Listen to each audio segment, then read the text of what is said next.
Είμαι η Ειρήνη Τσιότρα, γεωπόνος του τμήμα Marketing της UPL Ελλάς. Σήμερα βρισκόμαστε στην περιοχή της Χαλκιδικής και συγκεκριμένα στα Νέα Μουδανιά, εδώ που η βασική καλλιέργεια είναι η ελιά και έχω τη χαρά να έχω μαζί μου τον Κωνσταντίνο τον Παυλίδη, συνεργάτη και γεωπόνο στην περιοχή των Νέων Μουδανιών.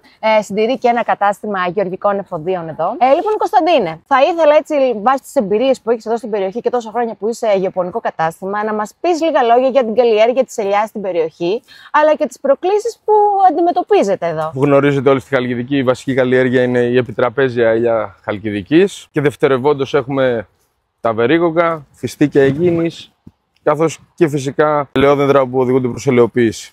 Με την πάροδο των ετών τα τελευταία χρόνια και με την κλιματική αλλαγή ειδικότερα αντιμετωπίζουμε πολλές προκλήσεις και ψαχνόμαστε συνέχεια τόσο με την κατάργηση κάποιων βασικών δραστικών στην καλλιέργεια της επιτραπέζιας ελιάς. Προσπαθούμε να χρησιμοποιήσουμε νέα προϊόντα τα οποία ανταποκρίνονται και στις απαιτήσεις των παραγωγών αλλά και τις μεταποίησης προκειμένου να καταλήξουν τον τελικό καταναλωτή. Τα τελευταία χρόνια, ειδικά, έχουμε ένα πρόβλημα τεράστιο με το άκαρι στις ελιές και έχει περιοριστεί η βασική δραστική που χρησιμοποιούσαμε τόσο καιρό.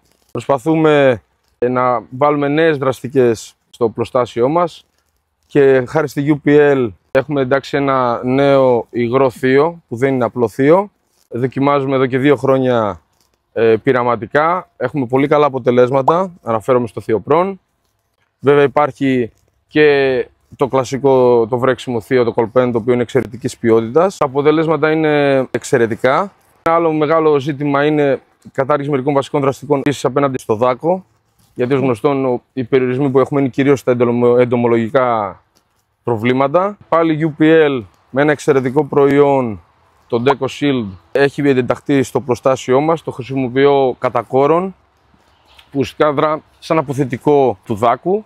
Και όπως βλέπετε στον Ελαιώνα που είμαστε τώρα, στα Νέα Μουδανιά, που είναι μια περιοχή που έχει πάνω από 10.000 ελαιόδεντρα, τα περισσότερα είναι παρατημένα, φαίνεται κιόλας διαγυμνού οφθαλμού ότι ένα περιποιημένο κτήμα το οποίο έχει σωθεί φέτος από το δάκο, γιατί τα προηγούμενα χρόνια πριν τη χρήση του Deco είχαμε ζητήματα και θέματα. Όπως βλέπετε δεν υπάρχει ούτε μία ελιά με προσβολή από το δάκο και αν εστιάσουμε και λίγο στα φύλλα θα δείτε ακόμα υπάρχει Deco Shield πάνω στα φύλλα και πάνω στον καρπό, ο οποίος είναι εξαιρετικής ποιότητας και μεγέθους.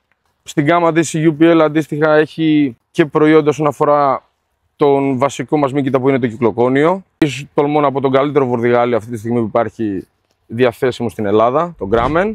Αντίστοιχα και άλλες μορφές χαλκού όπως ο τριβασικός, ο οποίος είναι επίσης εξαιρετικής ποιότητας και το χρησιμοποιούμε. Και 2 πολύ αξιόλογα μυκητοκτόνα. Ένα το Silid, το οποίο είναι χρόνια στην αγορά, έχει πλέον νέο formulation, οπότε έχει μεγαλύτερη διάρκεια, μπορούμε να το βάλουμε και προς εγκομιδήσεις και μετά. Όπως και ένα νέο προϊόν που είναι το Vaxiplant, το οποίο και αυτό έχει αφήσει πολύ θετικές εντυπώσεις και στην αποτελεσματικότητα για το κυκλοκόνιο, αλλά και στις άλλες 2 καλλιέργειες, τόσο τα φιστίκια αιγίνης, τα κυλιφωτά, όσο και στα βερίγογκα. Πολύ ωραία, Κωνσταντίνε. Σε ευχαριστώ πάρα πολύ για την παρατεταμένη έκθεση όλων των προϊόντων που χρησιμοποιείς από τη UPL. Γενικότερα είναι μια εταιρεία παγκόσμια, είναι μια εταιρεία που το πορτοφόλιό της και το χαρτοφυλάκιό της είναι υπερπλήρες στις ελιές. Μπορεί ένας συνάδελφος γεωπόνος να στηριχτεί στην εταιρεία αυτή. Έχει μια γκάμα τεράστια. Ίσως το τελικό αποτέλεσμα φαίνεται ούτως ή άλλως οπτικά και εδώ να είναι άκρως ικανοποιητικό.